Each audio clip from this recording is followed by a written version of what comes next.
चलिए अब वक्त हो गया है 24 घंटे 24 रिपोर्टर का। नमस्कार, आपके साथ मैं हूं पूजा सचदेवा।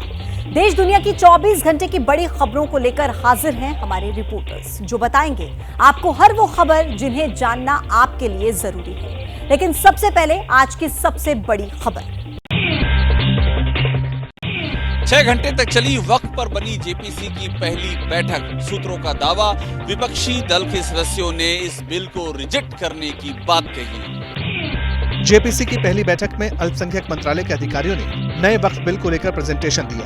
प्रेजेंटेशन के जरिए बिल के सभी प्रावधानों को क्लॉज बाय क्लॉज समझाया गया, लेकिन जेपीसी के ज्यादातर सदस्य अल्पसंख्यक मंत्रालय के प्रेजेंटेशन से असंतुष्ट दिखे। विपक्ष के सदस्यों ने बैठक में इस मुद्दे को उठाते हुए कहा कि मंत्रालय के प्रतिनिधि खुद तैयारी से नहीं आए हैं और बिल की बारीकियों को समझा नहीं पा रहे। सोर्सेस के मुताबिक बैठक में विपक्षी सांसदों ने कहा कि नया वक्फ बिल धार्मिक स्वतंत्रता, समानता की स्वतंत्रता, अनुच्छेद 26 समेत कई अन्य कानूनों का पूर्ण उल्लंघन है।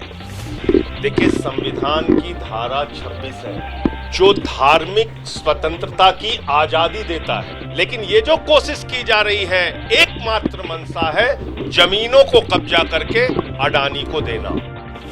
सोर्सेस के मुताबिक जेपीसी की बैठक में जगदम्बिका पाल ने सरकार को निर्देश दिया कि वक्फ संशोधन बिल के लिए कोई भी अपना सुझाव दे सकता है। लोगों से सुझाव लेने के लिए विज्ञापन जारी किया जाएगा।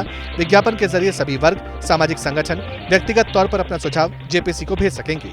इसके लिए जेपीसी एक ईमेल और फोन नंबर भी जारी करेगी। सूत्रों के मुताबिक जेपीसी की अगली बैठक 30 अगस्त को हो सकती है। आज जेपीसी की बैठक में 31 में से 28 सदस्य मौजूद थे।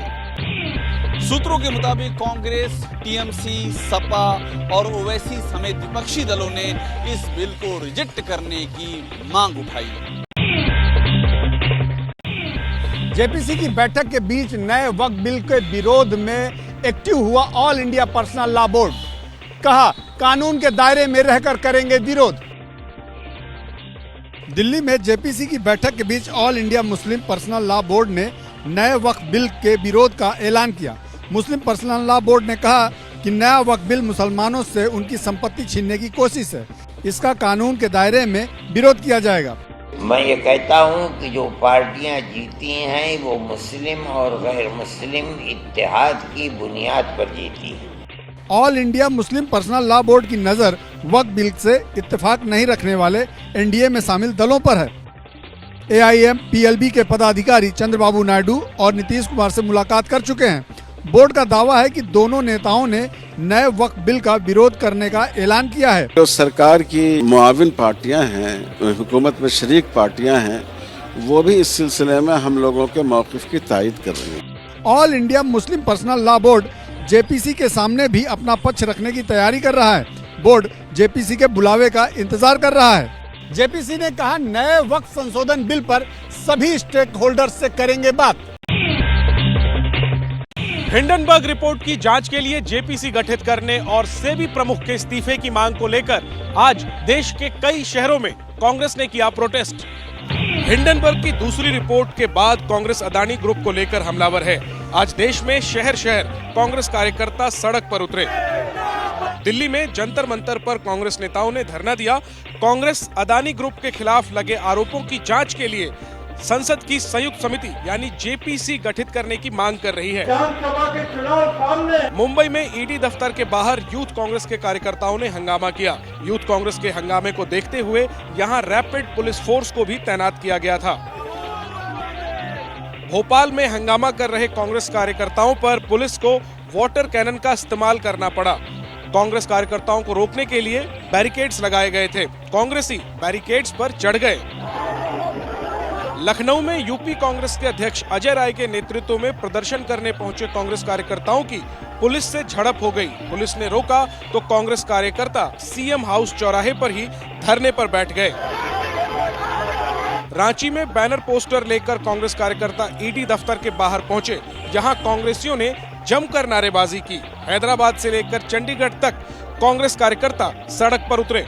सेबी प्रमुख पर उंगली उठाने वाली हिंडनबर्ग की ताजा रिपोर्ट के बाद कांग्रेस नए सिरे से अदानी समूह के मुद्दे को गरमाने और इसके जरिए मोदी सरकार को घेरने में जुट गई है। यूपी में रेप और गैंगरेप के अलग अलग केस में आरोपियों से जुड़ी प्रॉपर्टी पर चला प्रशासन का बुलडोजर। कन्नौज और अयोध्या में आरोपियों के ठिकाने तहस नहस कर दिए गए। पहली तस्वीर है यूपी के अयोध्या की और दूसरी तस्वीर है यूपी के कन्नौज की। दोनों तस्वीरों में एक बात कॉमन है और वो है बुलडोजर। अयोध्या में लड़की से गैंगरेप के मुख्य आरोपी मोहम्मद मोहित खान की अवैध संपत्ति पर इस तरह बुलडोजर चलाया गया। मोहित के कॉमर्शियल कॉम्प्लेक्स को बुलडोजर से ढहाने का काम शुरू हुआ। मंगलवार को प्रशासन ने अवैध कब्जा हटाने के लिए नोटिस दिया था और गुरुवार को बुलडोजर एक्शन में आ गया। इसके खिलाफ मोहित खान का परिवार हाईकोर्ट की शरण में गया है, जिस पर कल सुनवाई होगी। कन्नौज में नाबालिग लड़की से दुष्कर्म के आरोपी नवाब सिंह यादव से जुड़ी एक प्रॉपर्टी पर भी बुलडोजर का एक्शन हुआ। ये कोल्ड स्टोरेज नवाब सिंह यादव के करीबी सहयोगी का बताया जा रहा है। कन्नौज रेप केस के आरोपी नवाब सिंह यादव के पास नाबालिग लड़की को ले जाने वाली उसकी बुआ को पुलिस ने एक दिन पहले ही गिरफ्तार किया है। मध्य प्रदेश के छतरपुर में पुलिस पर हमला करने वालों पर चला बुलडोजर। प्रशासन ने घटना के मुख्य आरोपी की करोड़ों की प्रॉपर्टी को तहस नहस करा दिया। किसी विशाल महल सरीखे इस कॉम्प्लेक्स को मिट्टी में मिलाने में इस तरह जुटी रही तीन पोपलेन मशीनें यानी बुलडोजर। ग्राउंड फ्लोर पर खड़े बुलडोजर फर्स्ट फ्लोर को उजाड़ते रहे, एक एक ढांचे को तोड़ते रहे। ये तस्वीरें मध्य प्रदेश के छतरपुर के रानी तलैया की हैं, जहां थाने में पथराव के आरोपी पूर्व सदर शहजाद अली की करीब 20,000 स्क्वायर फीट में फैली प्रॉपर्टी पर बुलडोजर चला दिया गया। ये खूबसूरत बिल्डिंग बाद में युद्ध में तबाह हुए किसी ढांचे की शक्ल में दिखाई देने लगी। उसका हाल सीरिया या गाजा में तबाह इमारतों की तरह हो गया। ध्वस्त इमारत के अंदर से बुलडोजर से गाड़ियों को खींचकर बाहर लाया गया और फिर उठाकर एक कोने में पटक दिया गया। सिर्फ इस इमारत पर ही बुलडोजर नहीं चला, वहां खड़ी गाड़ियों को भी बुलडोजर से रौंद दिया गया। 2 दिन पहले छतरपुर में आपत्तिजनक कमेंट को लेकर बवाल हो गया था और इसके बाद गुस्साई भीड़ ने छतरपुर थाने पर पथराव किया था। इसमें थाना प्रभारी अरविंद कुंजर समेत कई लोग जख्मी हो गए थे। जम्मू कश्मीर में विधानसभा चुनाव के लिए कांग्रेस और नेशनल कॉन्फ्रेंस में गठबंधन हुआ। राहुल गांधी ने कहा जम्मू कश्मीर को पूर्ण राज्य का दर्जा वापस मिलना चाहिए। जम्मू कश्मीर दौरे के दूसरे दिन राहुल गांधी ने नेशनल कॉन्फ्रेंस के मुखिया फारूक अब्दुल्ला से मुलाकात की। मुलाकात के वीडियो के साथ ही कांग्रेस और नेशनल कॉन्फ्रेंस के बीच गठबंधन की खबर आई। जो अलायंस है वो ऑन ट्रैक है और इंशाल्लाह ये बिल्कुल अच्छी तरह से अलायंस चलेगी। फाइनल हुआ अलायंस आपने? जी हाँ, फाइनल हो गया है। पूरे 90 सीट्स पे ये पूरे 90 सीट्स पे अलायंस। गठबंधन के ऐलान के बाद जम्मू में राहुल गांधी पार्टी कार्यकर्ताओं से मिले। राहुल ने कहा कि कार्यकर्ताओं के सम्मान का ख्याल रखा जाएगा। मल्लिकार्जुन खड़गे ने कहा कि मजबूती से चुनाव लड़ना है।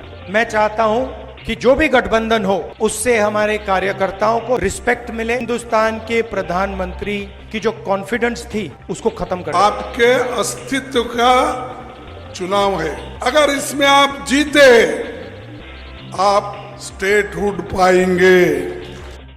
कांग्रेस के सवालों पर जम्मू कश्मीर बीजेपी के नेताओं ने तल्ख टिप्पणी की। बीजेपी ने कहा कि सूबे के हालात पहले से बहुत बेहतर है।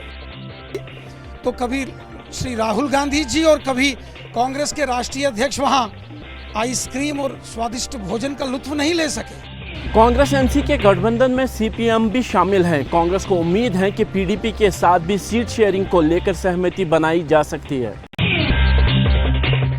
बिहार में आरजेडी को बड़ा झटका। श्याम रजक ने पार्टी छोड़ी।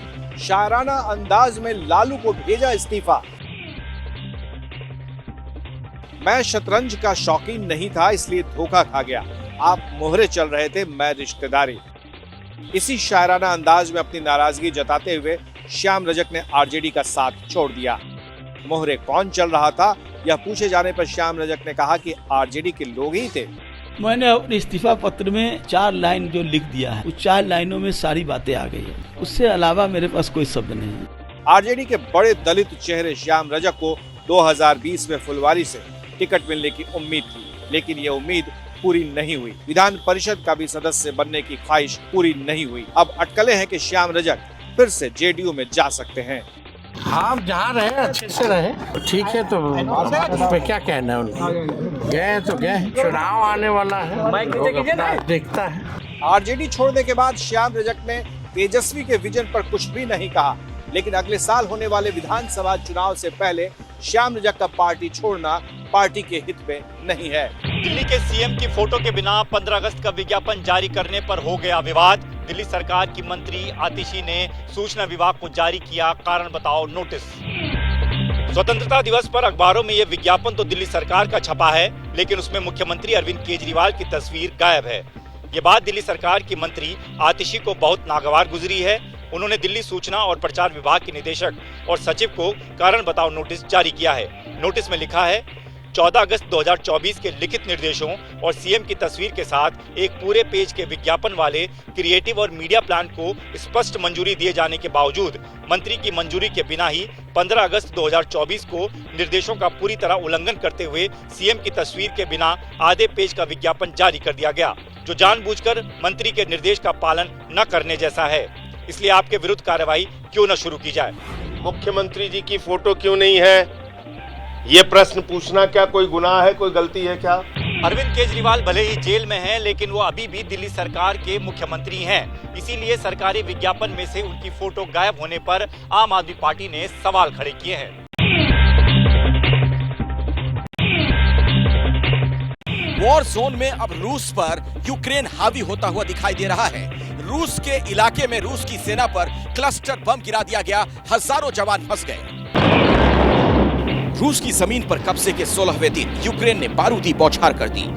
यूक्रेन आर्मी की तरफ से एक वीडियो जारी किया गया जिसमें पोंटून क्रॉसिंग पर क्लस्टर एम्यूनिशन का इस्तेमाल किया गया। अब तक आर्टिलरी के साथ ड्रोन अटैक किया जा रहा था, लेकिन वॉर स्ट्रेटजी में बदलाव करते हुए सेइम नदी पर बना तीसरा पुल भी तोड़ दिया। अब रूस के सैनिक मझधार में फंस गए, पीछे लौटने का रास्ता नहीं और सामने यूक्रेन की आर्मी उनका इंतजार कर रही है। यूक्रेन आर्मी के मुताबिक कुर्स्क के टेटकिनो शहर में जवानों के लिए मार्चिंग ऑर्डर जारी कर दिया गया है। यहां से पूर्व की ओर यूक्रेन की सेना रूसी सैनिकों को अपने कब्जे में ले सकती है। एक रिपोर्ट के मुताबिक यूक्रेनियन आर्मी ने बेहद कम वक्त में ही नदी के पश्चिमी तट के अलावा शहर के कई इलाकों पर कब्जा कर लिया। बताया गया कि यूक्रेन अटैक के बाद रूसी सैनिक बस्ती की तरफ चले गए। इस बीच क्रेमलिन से जुड़े टेलीग्राम चैनल ने कहा यूक्रेन टेटकिनो पर समय समय पर तोपखाने से हमला कर रहा है, लेकिन अभी वो सीमा पार आगे नहीं बढ़ पाया है। रूसी सेना पॉन्टून पुल बना रही है। एक्सपर्ट्स के मुताबिक यूक्रेन एक दूसरे बड़े हमले की तैयारी में है, जिसके जरिए वो रूस में 600 वर्ग किलोमीटर से भी ज्यादा जमीन पर कंट्रोल कर लेगा। इजराइल और हमास की जंग के बीच गाजा में फिर लाशों का ढेर दिखाई दिया। हमास का दावा है कि इजरायली हमले में 1 दर्जन से ज्यादा लोगों की मौत हुई। इजराइल का यह हमला इस बार खान यूनिस और डेर अल बला इलाके में हुआ। जानकारी के मुताबिक इजराइल ने टैंक के साथ ड्रोन का इस्तेमाल किया। मीडिया रिपोर्ट्स में बताया गया कि धमाके के फौरन बाद लोग बिल्डिंग में फंस गए। कुछ को तो निकलने का मौका ही नहीं मिला। जब धुआं छटा तो लोग छोटे छोटे बच्चों को लेकर अस्पताल की तरफ भागते नजर आए। अस्पताल के स्टाफ का कहना है कि खान यूनिस के नासिर अस्पताल में 9 शवों को लाया गया, जिसमें एक महिला और एक बच्चे की डेड बॉडी भी थी। वहीं अक्सा अस्पताल में आखिरी अपडेट मिलने तक 8 शव लाए गए थे। यह हमला ऐसे वक्त पर हुआ जब अमेरिकी विदेश मंत्री इजराइल और कतर में शांति समझौते के लिए पहुंचे थे। खबर आई कि इजराइल गाजा में युद्ध विराम करने को बिल्कुल तैयार हो गया है, मगर हमास को समझौते की शर्त नामंजूर थी, इसलिए पीस टॉक्स फेल हो गई। इसी बीच इजराइल सैन्य इंटेलिजेंस के चीफ ने अपने पद से इस्तीफा का ऐलान कर दिया। कहा कि 7 अक्टूबर के आतंकी हमले को भांपने में नाकाम रहा। वो काला दिन मुझे जिंदगी भर सताता रहेगा। मेरी आत्मा पर इंटेलिजेंस फेलियर का ये भार ताउम्र रहेगा। गाजा हमले पर इजराइल का कहना है कि उसने हमास के 30 टारगेट्स को निशाना बनाया। इसमें हमास की सुरंग, लॉन्च साइट्स और ऑब्जर्वेशन पोस्ट शामिल है। ईरान के खिलाफ जंग की तैयारी में तेजी से जुटा इजराइल। पीएम नेतन्याहू ने किया एयरबेस का दौरा, तो तेहरान की तरफ से भी जारी किया गया वॉर ड्रिल का वीडियो। क्या अब किसी भी वक्त मिडिल ईस्ट में 2 देश एक दूसरे से टकराने वाले हैं? सवाल इसलिए क्योंकि इजराइल और ईरान दोनों ने अपने हथियारों को नई धार देना शुरू कर दिया है। इजराइल के प्राइम मिनिस्टर बेंजामिन नेतन्याहू अचानक रामात डेविड एयरफोर्स बेस पहुंच गए और फाइटर जेट्स का निरीक्षण किया। नेतन्याहू ने कहा कि हम हमले को नाकाम करने के लिए तैयार हैं। हम हर सिचुएशन के लिए तैयार हैं, अटैक या फिर डिफेंस। एयरफोर्स हमारी बड़ी ताकत है। जाहिर है नेतन्याहू की धमकी ईरान के लिए थी, लेकिन तभी तेहरान के सपोर्ट में भी मिसाइलों की बारिश करने वाले वीडियो जारी कर दिए गए। इस बीच ईरान के रिवोल्यूशनरी गार्ड्स का मूवमेंट भी कैमरे में कैप्चर हुआ है। ईरान कह चुका है कि वो हमले के लिए सही वक्त का इंतजार कर रहा है। वहीं अमेरिका ने भी इजराइल के लिए एक और युद्धपोत भेज दिया। USS Abraham Lincoln middle east में तैनात हो चुका है, यानी महायुद्ध का सबसे नया सिग्नल। ईरान की एग्रेसिव पोस्चरिंग के बीच बाइडेन और नेतन्याहू के बीच फोन पे बातचीत हुई है, तो वहीं चीन ने भी अपने नागरिकों को फौरन लेबनान छोड़ने की एडवाइजरी जारी की है। अमेरिका में फिलिस्तीन समर्थकों का बवाल थमने का नाम नहीं ले रहा। डेमोक्रेटिक पार्टी को धमकी भी दी, कहा कि अगर इजराइल का बहिष्कार नहीं किया तो वोट नहीं मिलेगा। किसी को ट्रेन से पकड़ा तो किसी को पुल से, किसी को बीच सड़क पर ही धर दबोचा। जब प्रदर्शनकारी भागने लगे तो पुलिस वाले पीछे दौड़ पड़े। शिकागो में पुलिस और प्रदर्शनकारियों के बीच ये भागम भाग तीसरे दिन भी जारी रही। डेमोक्रेटिक पार्टी के कन्वेंशन सेंटर के बाहर हजारों लोग पोस्टर बैनर लेकर इकट्ठा हुए। सबकी एक ही मांग है कि डेमोक्रेटिक पार्टी इजराइल का सपोर्ट करना बंद करे और गाजा में कथित नरसंहार के खिलाफ खुलकर आवाज उठाए। यूनाइटेड सेंटर के बाहर ये rally US Palestinian community network की तरफ से आयोजित की गई थी। 200 ग्रुप इसमें शामिल हुए। कल पुलिस से धक्का मुक्की के बाद आज भी हंगामा हुआ, लेकिन पुलिस ने सिचुएशन कंट्रोल कर ली। दूसरी तरफ कन्वेंशन के तीसरे दिन की शुरुआत में भारत की धाक दिखी। दिन की शुरुआत वैदिक प्रार्थना से हुई। सत्यमेव जयते सर्वदा हि असतो मा सद्गमय तमसो मा ज्योतिर्गमय। शिकागो में डेमोक्रेटिक पार्टी की ये महा बैठक कमला हैरिस की राष्ट्रपति पद की उम्मीदवारी पर मुहर लगाने के लिए हो रही है। क्या रूसी जमीन पर कब्जे की स्ट्रेटेजी यूक्रेन पर भारी पड़ सकती है? एक्सपर्ट का मानना है कि रूस अब यूक्रेनी घुसपैठ का फायदा उठाने की तैयारी में है। यूक्रेन दावा कर रहा है कि उसने 1263 वर्ग किलोमीटर जमीन पर कब्जा कर लिया और इसे कंट्रोल करने के लिए उसके 10,000 से ज्यादा सैनिक रूस की जमीन पर भी पहुंच गए। लेकिन जानकारों का कहना है कि यूक्रेनी राष्ट्रपति ज़ेलेंस्की की ये जीत कम समय के लिए है और हार में भी बदल सकती है। ऐसा इसलिए क्योंकि अभी यूक्रेन का फोकस कुर्स्क पर है। उसके जवान इसी जोन में इंगेज है और इसकी वजह से रूस को दोनेत्स्क के प्रोकोस्क में आगे बढ़ने का मौका मिल रहा है। रास्ता बिल्कुल खाली दिख रहा है। कुछ एक्सपर्ट्स मानते हैं कि रूस पुरानी जंग वाली रणनीति अपना रहा है। पहले दुश्मन को अंदर आने दो और इसके बाद उसे घेर कर मारो। नेपोलियन से लेकर हिटलर तक को इसी रणनीति से हराया था। नेपोलियन ने सन 1812 में 5 लाख सैनिकों के साथ रूस पर हमला किया था। रूस ने आने दिया। ठंड बढ़ने के साथ खाना खत्म हुआ तो सप्लाई सिस्टम बिगड़ा और फिर नेपोलियन को बीमार सैनिकों के साथ रूस छोड़कर लौटना पड़ा था। सेकेंड वर्ल्ड वॉर के दौरान हिटलर जून 1941 में मॉस्को की तरफ आगे बढ़ा था, मगर ठंड बढ़ने से हिटलर की सेना फंस गई। तब रूस की सेना ने जर्मन फौज पर हमला करना शुरू कर दिया। उसे उल्टे पांव लौटना पड़ा। वहीं पुतिन ने इंटरनेशनल प्लेटफॉर्म पर घुसपैठ का मुद्दा उठाया है। पुतिन ने आरोप लगाया है कि यूक्रेन उसके न्यूक्लियर प्लांट पर कब्जा करना चाहता है। वहीं IAEA चीफ कुर्स्क का दौरा कर सकते हैं। साउथ अमेरिकी देश कोलंबिया में कोराम लगातार जारी है। सड़क पर हिंसक प्रदर्शन देखने को मिल रहा है। इसी बीच एक शख्स की मौत हो गई। हिंसा, आगजनी, बवाल और फिर आंसू गैस की गोली। ये मंजर कोलंबिया के काउका इलाके का है। यहाँ मूल समुदाय के लोग सड़कों पर उतरे थे। पिसाक, नासा और पिजाओ समुदाय के लोग सरकार के आश्वासन चाहते हैं। उनकी मांग सिर्फ इतनी थी कि उनकी संस्था को सरकार मान्यता दे, उन्हें भी ट्रेडिशनल अथॉरिटी का दर्जा दिया जाए। लेकिन जब बात बड़ी, बवाल का दायरा फैला तो प्रदर्शन हिंसक हो चला। पुलिस का कहना है कि जिस वक्त प्रदर्शनकारी काउका इलाके में पैन अमेरिका हाईवे को ब्लॉक कर रहे थे, उसी दौरान एक जोर का धमाका हुआ। इस धमाके में एक शख्स की जान चली गई, जबकि 3 घायल हो गए। इसके बाद पुलिस ने मोर्चा संभाला, भीड़ को हटाने के लिए फोर्स का इस्तेमाल किया, हवाई फायरिंग की और टीयर गैस के शेल दागे। प्रदर्शनकारियों का कहना है कि सरकार ने उनके साथ वादा खिलाफी की है। पहले कहा गया था कि उनकी क्षेत्रीय स्वायत्ता को मान्यता दी जाएगी, लेकिन बाद में अपने वादे से मुकर गई। मूल समुदाय के लोगों की मांगे पुरानी हैं। उनका कहना है कि उनकी मांगे पूरी की जाए और हर बार की तरह सरकार के साथ AISO नाम की संस्थान ने बातचीत की, जिसका कोई ठोस नतीजा सामने नहीं आया और प्रदर्शन हिंसक हो चला। भारी बारिश के पानी में डूबती नजर आई जापान की राजधानी टोक्यो। 1 घंटे में हुई 100 मिलीमीटर की बारिश के बाद सड़कें तालाब बन गई। सड़कों पर घुटनों तक पानी, पूरा इलाका पानी में डूबा। हाईटेक सिटी के हाईवे के साथ पानी ने उड़ानों पर भी ब्रेक लगा दिया और ये सब कुछ हुआ सिर्फ बारिश की वजह से।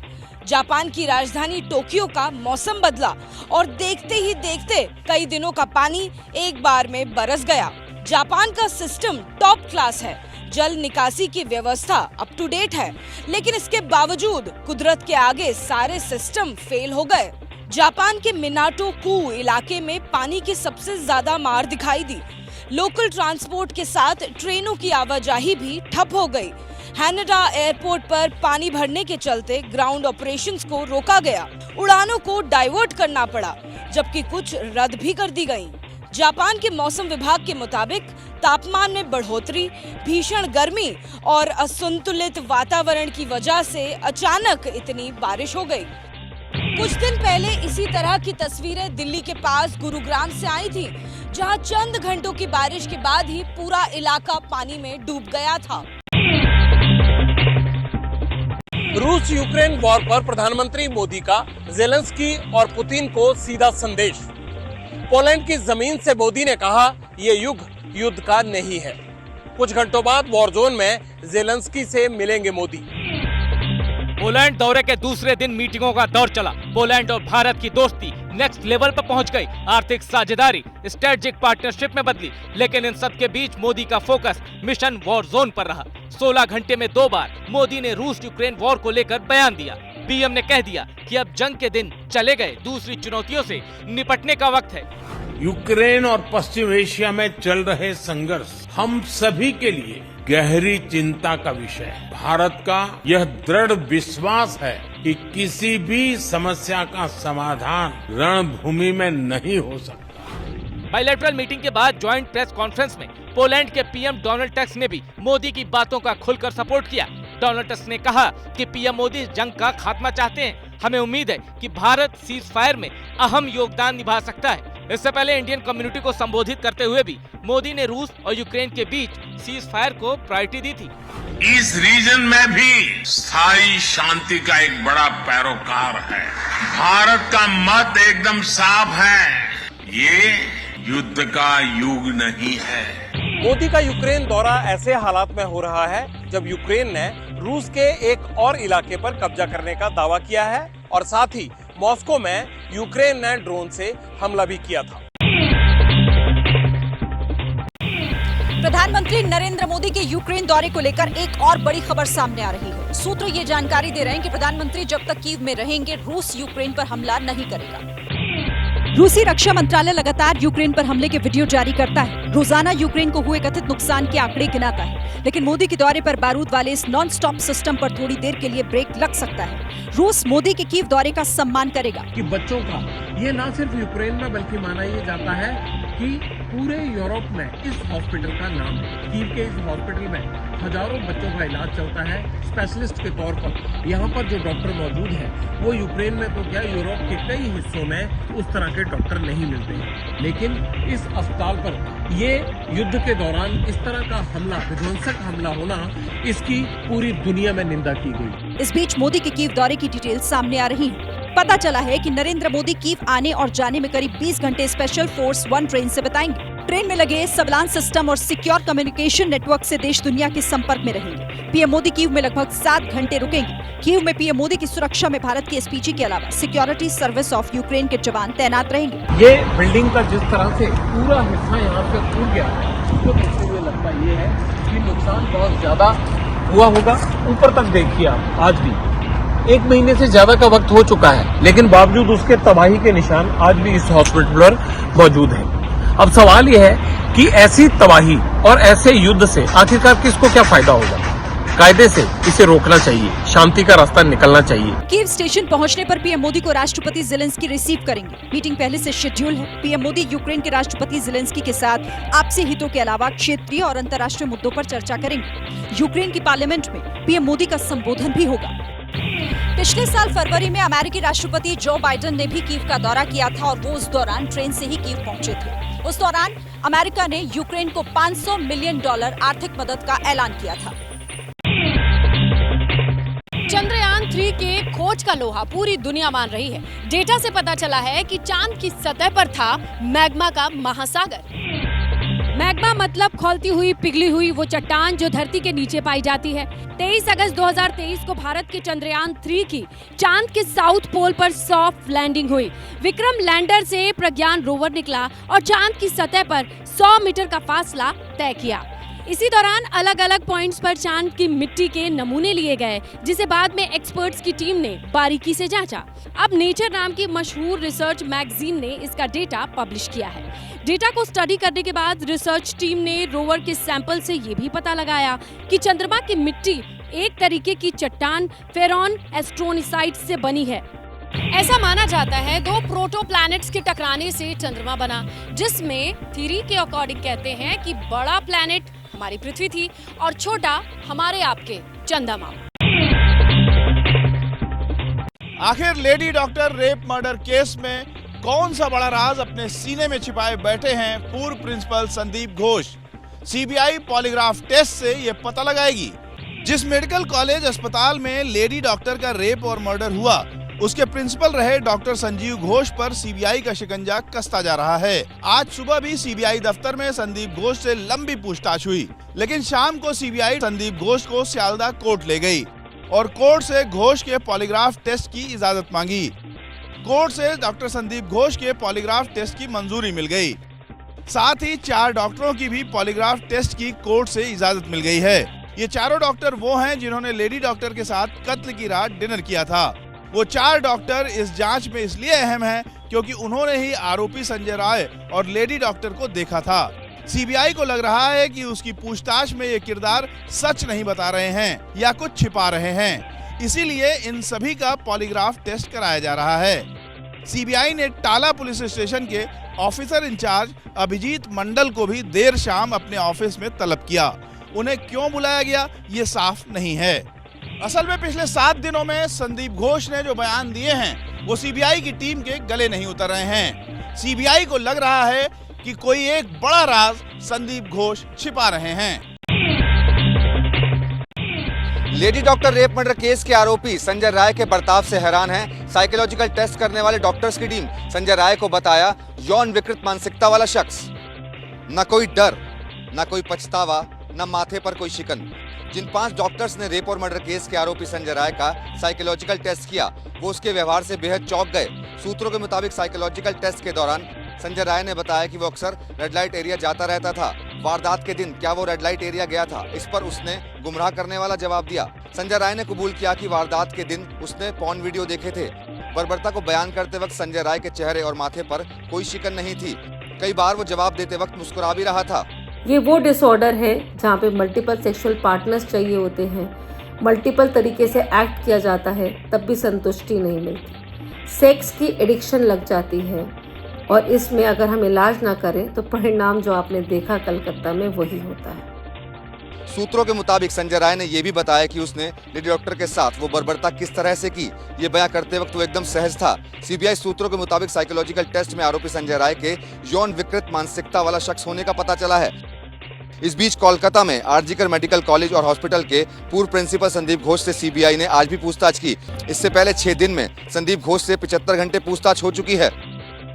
सीबीआई पूर्व प्रिंसिपल संदीप घोष से बहुत कुछ जानना चाहती है। सीबीआई घोष की कार की भी जांच कर चुकी है। लेडी डॉक्टर के रेप और मर्डर केस में सुप्रीम कोर्ट ने कोलकाता पुलिस को जमकर लगाई लताड़। शव मिलने के 14 घंटे बाद एफआईआर दर्ज करने पर उठाए सवाल। सुप्रीम कोर्ट में आज कोलकाता पुलिस की जमकर क्लास लगी। कोर्ट ने पूछा, लेडी डॉक्टर की हत्या की एफआईआर लिखने में 14 घंटे क्यों लगाए? क्राइम सीन को तुरंत कब्जे में क्यों नहीं लिया? प्रिंसिपल ने तुरंत एफआईआर क्यों नहीं लिखवाई? कोर्ट के आदेश पर सीबीआई ने जांच की स्टेटस रिपोर्ट पेश की, जिसे चीफ जस्टिस ने दोबारा सील करवा दिया। चीफ जस्टिस ने यह भी कहा कि आरोपी के पॉलीग्राफ टेस्ट के लिए निचली अदालत में सीबीआई ने जो आवेदन दिया है उस पर मजिस्ट्रेट कल शाम 5 बजे तक आदेश दें। सुप्रीम कोर्ट ने डॉक्टरों की हड़ताल को लेकर भी चिंता जताई। कहा, 13 दिन से एम्स के डॉक्टर काम पर नहीं है, ये सही नहीं है। न्याय और चिकित्सा को रोका नहीं जा सकता। डॉक्टर काम पर लौटना चाहते हैं, उनकी सुरक्षा पर ध्यान दिया जाए। केंद्रीय स्वास्थ्य सचिव राज्यों के मुख्य सचिव और डीजीपी से बात करके डॉक्टरों की सुरक्षा पर चर्चा करें। सुप्रीम कोर्ट ने यह भी कहा कि वो टास्क फोर्स की रिपोर्ट मिलने के बाद डॉक्टरों की सुरक्षा पर आदेश जारी करेगा। मामले की अगली सुनवाई 5 सितंबर को होगी। कोलकाता के आरजीकर अस्पताल में महिला डॉक्टर के साथ रेप और मर्डर के मामले में ममता सरकार पर दबाव बढ़ाने में लगी है बीजेपी। आज ही किया कोलकाता में एक बहुत बड़ा प्रदर्शन। बैरिकेडिंग तोड़कर आगे बढ़े, झंडे लहराए, नारेबाजी की। बीजेपी ने कोलकाता की सड़कों को आज भी प्रोटेस्ट मार्च से गरमाए रखा। ये प्रोटेस्ट मार्च किसी एक जगह नहीं बल्कि अलग अलग इलाकों में किए गए। बंगाल बीजेपी के अध्यक्ष और केंद्रीय राज्य मंत्री सुकांतो मजूमदार के नेतृत्व में श्याम बाजार में प्रदर्शन किया गया, जबकि शुभेंदु अधिकारी, दिलीप घोष समेत कई अन्य नेता स्वास्थ्य भवन का घेराव करने पहुंचे। वो लॉयर्स को भाड़े में लिया है ममता बनर्जी ने। ममता बनर्जी चोरों को बचाने की कोशिश कर रही है, रेपिस्ट को बचाने की कोशिश कर रही है। इस बीच सुप्रीम कोर्ट के निर्देश के बाद सीआईएसएफ ने कोलकाता के आरजीकर अस्पताल की सिक्योरिटी का चार्ज संभाल लिया है। अस्पताल का सिक्योरिटी प्लान भी सीआईएसएफ ने फाइनल कर दिया है। सीआईएसएफ के 151 अधिकारी, सुरक्षाकर्मी अस्पताल परिसर में होंगे। इनमें 1 assistant commandant, 3 inspector, 3 sub inspector होंगे। इसके अलावा 38 हेड कांस्टेबल और 68 कांस्टेबल भी होंगे। सुप्रीम कोर्ट के भरोसे के बाद अब एम्स के अस्पताल के डॉक्टर्स वापस ड्यूटी पर आ गए हैं। 11 दिन से चल रही थी हड़ताल, जिसे अब खत्म कर दिया गया है। वहीं दूसरी ओर आरएमएल के भी रेजिडेंट डॉक्टर्स एसोसिएशन ने अपनी हड़ताल खत्म करने का ऐलान किया है। कोलकाता की पीड़िता के माता पिता हमारे साथ हैं। ये जानने की कोशिश करेंगे कि कहां पहुंच रहा है इन्वेस्टिगेशन, सुप्रीम कोर्ट का दायरा बढ़ रहा है, तो वहीं साथ ही साथ वो क्या सोच रहे हैं इस समय। कुछ ना कुछ जस्टिस मिलना चाहिए हम लोगों का, और क्या करेगा जो सीबीआई। हम लोग तो मांग किया था अच्छे वाला एजेंसी इसका तदंत करे, लेकिन वो तो अभी 10-11 दिन उसको चार्ज में लिया है, कोई तो रिजल्ट अभी तक नहीं मिला है। क्या बेटी कोई किताब लिखती थी, डायरी लिखती थी, क्या लिखती थी? इस पेज में एक लिखा हुआ है, लिखा था हमको गोल्ड, ये एमडी में गोल्ड मेडल चाहिए।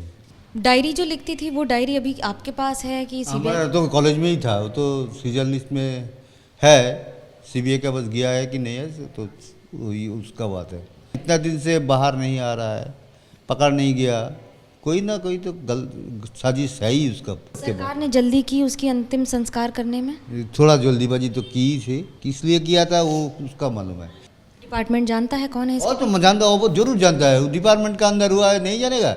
हमारा पास कोई काम करेगा उसका जिम्मेदार हमारा नहीं है, लेकिन वो लोग अभी तक 15 दिन हो गया हमसे कोई बात नहीं किया। कोलकाता पुलिस से या किसी और से फोन आया अभी तक? कोलकाता पुलिस या अभी तक और कोई फोन नहीं आया। इंतजार है इंसान, तो इंतजार करना ही पड़ेगा। पिछले 24 घंटे में दुनिया में और क्या हलचल रही, एक नजर दुनिया राउंडअप पर। इंडोनेशिया की राजधानी जकार्ता में भारी बवाल हुआ। इलेक्शन कानून में बदलाव की मांग को लेकर हजारों प्रदर्शनकारी सड़कों पर उतरे। इसके बाद इंडोनेशिया की संसद में दाखिल होने की कोशिश की। इसी दौरान पुलिस और प्रोटेस्टर्स के बीच झड़प हो गई। कुछ लोगों ने संसद का गेट तोड़ने की कोशिश की। जकार्ता के अलावा पडांग, बांडुंग और योग्यकार्ता में भी झड़प की खबरें आई। भारत के भगोड़े आतंकी जाकिर नाइक की स्पीच को बांग्लादेश एक बार फिर टेलीकास्ट कर सकता है। बांग्लादेश में जाकिर नाइक के पीस टीवी का प्रसारण फिर से शुरू हो सकता है। इसके लिए जाकिर नाइक के टेलीविजन नेटवर्क ने मोहम्मद यूनिस की अंतरिम सरकार से आवेदन किया है। ढाका में होली आर्टिसन बेकरी पर जुलाई 2016 में हुए हमले के बाद पीस टीवी बांग्ला चैनल का प्रसारण रोक दिया गया था। मशहूर फुटबॉलर क्रिस्टियानो रोनाल्डो के नाम नए रिकॉर्ड जुड़ गए। रोनाल्डो ने अपना यूट्यूब चैनल लॉन्च किया है और लॉन्चिंग के 90 मिनट के अंदर ही 1 मिलियन यानी 10 लाख सब्सक्राइबर हो गए। सबसे तेज 1 मिलियन सब्सक्राइबर का ये वर्ल्ड रिकॉर्ड है। इसके बाद एक दिन से भी कम वक्त में 1 करोड़ से ज्यादा सब्सक्राइबर हो गए। ये भी रिकॉर्ड बन गया। उनके फॉलोअर्स की संख्या इस वक्त 2 करोड़ को पार कर चुकी है। अफ्रीकी देश बोत्सवाना में दुनिया का दूसरा सबसे बड़ा हीरा मिला है। इंटरनेशनल मीडिया के मुताबिक कनाडा की फर्म लुकारा डायमंड की एक कैरो खदान में 2492 कैरेट का हीरा मिला। सन 1905 में साउथ अफ्रीका में 3106 कैरेट का कलिनन डायमंड मिला था। इसके बाद ये अब तक का सबसे बड़ा हीरा है। साल 2017 में बोत्सवाना की कैरो माइन से निकला 1111 कैरेट का हीरा 444 करोड़ में बिका था। बदलापुर केस पर बॉम्बे हाई कोर्ट ने महाराष्ट्र पुलिस को जमकर फटकार लगाई। कोर्ट ने पुलिस की कार्यशैली पर सवाल उठाए। बॉम्बे हाई कोर्ट ने सुनवाई के दौरान कहा कि अब 4 साल की बच्चियों को भी नहीं बख्शा जा रहा। यह कैसी स्थिति है? कोर्ट ने कहा कि अगर स्कूल ही सेफ नहीं है तो शिक्षा के अधिकार और बाकी चीज़ों की बात करने का क्या मतलब। हाईकोर्ट ने जानकारी छिपाने के आरोप में स्कूल प्रशासन के खिलाफ पोक्सो एक्ट के तहत कार्रवाई करने के निर्देश दिए। कोर्ट ने सरकार से केस डायरी और एफआईआर की कॉपी भी मांगी। कोर्ट ने कहा कि अगर पुलिस ने अपना कर्तव्य निभाने में लापरवाही की है तो हम कार्रवाई करने में जरा भी संकोच नहीं करेंगे। कोर्ट ने कहा कि लोगों का भरोसा नहीं टूटना चाहिए। कोर्ट ने दूसरी बच्ची के बयान दर्ज करने में हुई देरी पर भी सवाल उठाए। साथ ही विरोध प्रदर्शन के बाद एसआईटी बनाने पर सवाल उठाए। कोर्ट ने शुरुआत में ही कह दिया कि कोई भी इंटरवेंशन हम अलाउ नहीं करेंगे। स्पेसिफिकली इस केस में बहुत सारे लैप्सेस हुए हैं, एफआईआर करवाने में डिले की है। हाईकोर्ट में इस मामले की अगली सुनवाई 27 अगस्त को होगी। अगली सुनवाई में बदलापुर पुलिस को पूरी जांच रिपोर्ट कोर्ट को देनी होगी। बदलापुर केस पर महाराष्ट्र में सियासत। उद्धव ठाकरे ने सीएम शिंदे के बयान पर उठाए सवाल। कांग्रेस पूरे महाराष्ट्र में कल प्रेस कॉन्फ्रेंस करेगी। बदलापुर केस पर शिंदे सरकार को घेरने के लिए 24 अगस्त को महाराष्ट्र बंद का आह्वान करने के बाद अब महाराष्ट्र विकास आघाड़ी के नेता सीधे सीएम शिंदे को निशाना बना रहे हैं। उद्धव ठाकरे ने कहा कि सीएम की मानसिकता विकृत है। दुर्भाग्य है हमारे ये मुख्यमंत्री है, उनका जो स्टेटमेंट है इसमें राजनीति है, तो उनके मानसिकता विकृत है। बदलापुर केस पर शिंदे सरकार को घेरने के लिए कांग्रेस की महिला नेता कल राज्य भर में प्रेस कॉन्फ्रेंस करेंगी। महाराष्ट्र विधानसभा में विपक्ष के नेता विजय वडेट्टीवार ने बदलापुर में आंदोलन करने वालों को बाहरी बताने के लिए सीएम शिंदे और डिप्टी सीएम देवेंद्र फडणवीस और अजित पवार को निशाना बनाया। विजय वडेट्टीवार ने एक्स पोस्ट के जरिए कहा कि जिन लोगों की गिरफ्तारी हुई वो सभी बदलापुर के रहने वाले हैं। विजय वडेट्टीवार ने उज्ज्वल निकम को पब्लिक प्रोसिक्यूटर बनाए जाने पर भी सवाल उठाए। अब उज्ज्वल निकम ये पार्ट टाइम वकील है, अब एक फुल टाइम बीजेपी का नेता है, तो ये क्या जिम्मेदारी निभाएंगे? सियासी सवालों के बीच बदलापुर में इंटरनेट सेवा बहाल कर दी गई है। बदलापुर रेलवे स्टेशन पर अभी भी पुलिस टीम तैनात है। हरियाणा में उम्मीदवार तय करने के लिए बीजेपी प्रदेश चुनाव समिति की बैठक। जेजेपी के 2 विधायकों ने दिया इस्तीफा। गुरुग्राम बीजेपी ऑफिस में बैठक के पहले दिन केंद्रीय मंत्री धर्मेंद्र प्रधान, केंद्रीय मंत्री मनोहर लाल, हरियाणा बीजेपी प्रभारी बिप्लब देब, सतीश पूनिया समेत संगठन से जुड़े तमाम दिग्गज मौजूद रहे। 2 दिन की बैठक में उम्मीदवारों के नाम पर मंथन होगा। 25 अगस्त को केंद्रीय चुनाव समिति की बैठक से पहले उम्मीदवारों की पहली लिस्ट पर प्रदेश के नेता मंथन करेंगे। कांग्रेस की चुनावी तैयारियों को आगे बढ़ाते हुए रणदीप सुरजेवाला ने कैथल में आरतीयों को पार्टी में शामिल कराया। बीजेपी को आज जो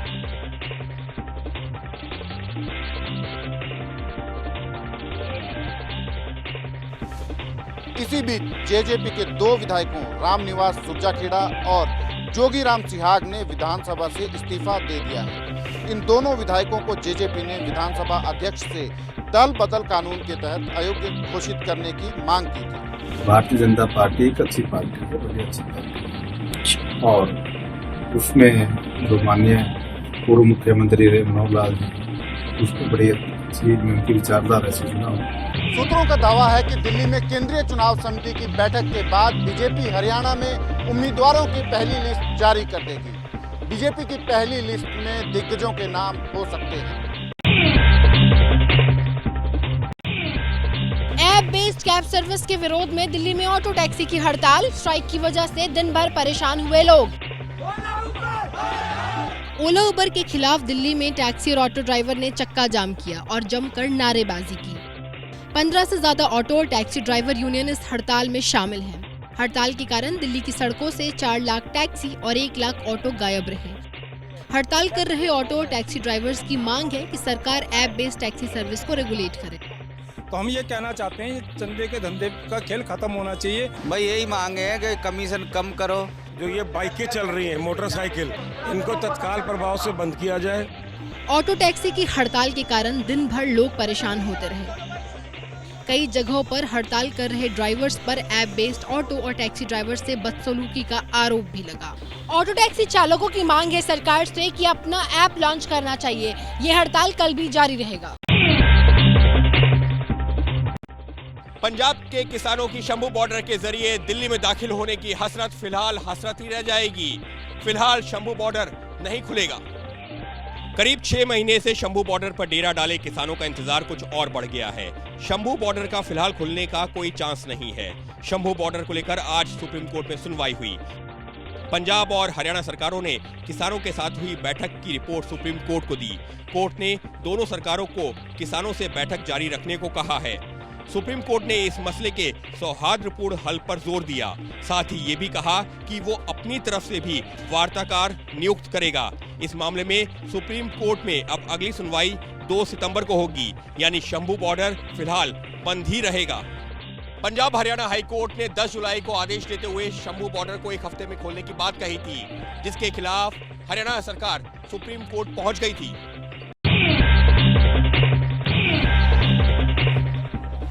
इजराइल की नीतियों के खिलाफ जनता ने विरोध शुरू कर दिया है। सैकड़ों कट्टर यहूदी यरूशलेम में इजराइल की फौज नीति का विरोध कर रहे थे, लेकिन पुलिस ने इन्हें खदेड़ दिया और 5 लोगों को गिरफ्तार भी किया।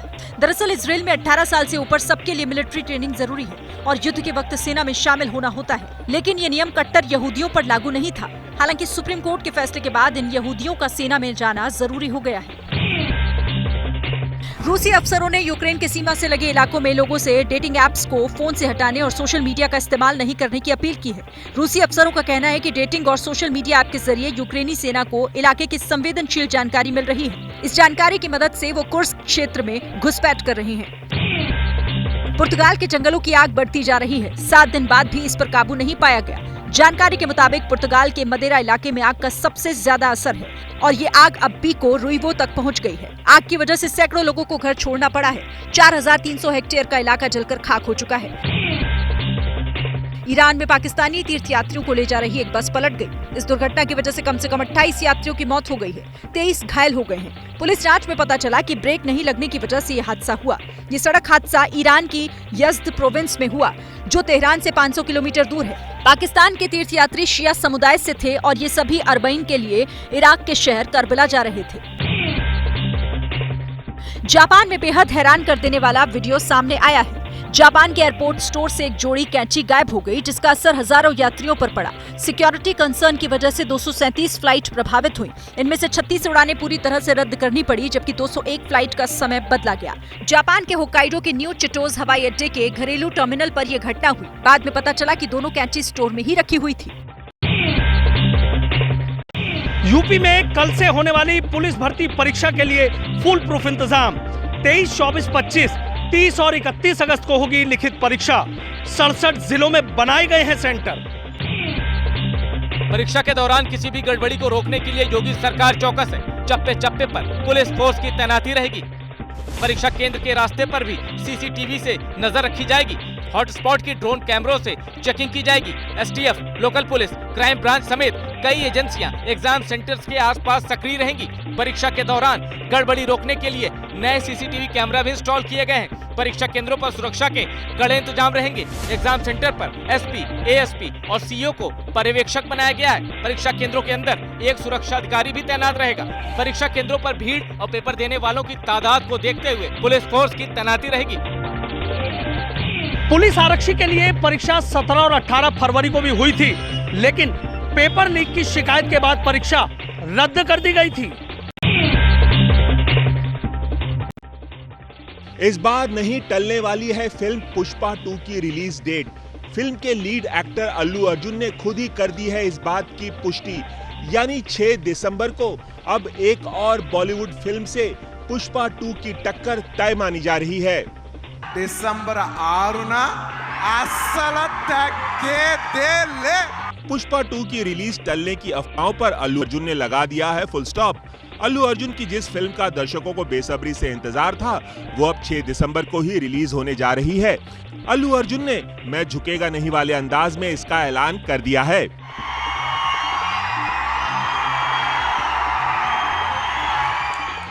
इसका मतलब ये हुआ कि एक ही दिन पर बॉक्स ऑफिस पर 2 बड़ी फिल्में टकराएंगी। विक्की कौशल की फिल्म छावा भी 6 दिसंबर को ही रिलीज होगी।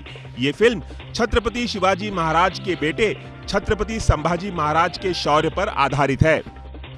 फिल्म के लीड एक्टर अल्लू अर्जुन और फिल्म के मेकर्स के बीच कथित रूप से अनबन की खबरों के चलते ऐसी अटकलें लगाई जा रही थी कि पुष्पा 2 अपनी नई तारीख पर भी रिलीज नहीं हो पाएगी। वैसे आप सभी को याद दिला दें कि ये फिल्म पहले 15 अगस्त को रिलीज होने वाली थी, जिसकी तारीख बदलकर अब 6 दिसंबर कर दी गई है।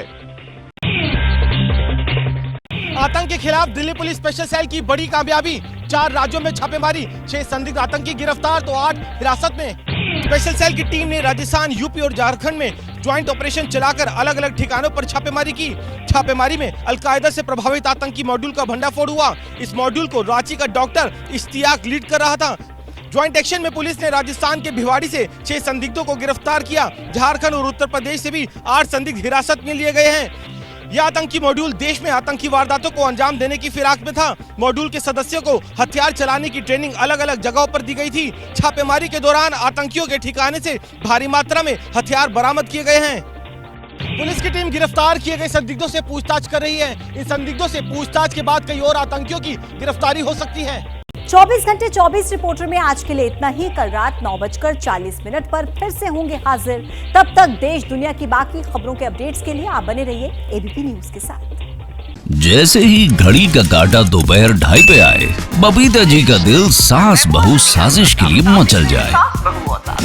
और ये है इनकी बहू, पूरे दिन ऑफिस की टेंशन हो जाए गॉन जब ये करें अपना फेवरेट शो फ्री टाइम पे ऑन। इनकी तरह आप भी देखिए अपना फेवरेट शो अपने टाइम पर और डाउनलोड कीजिए एबीपी लाइव ऐप अपने स्मार्ट टीवी पर।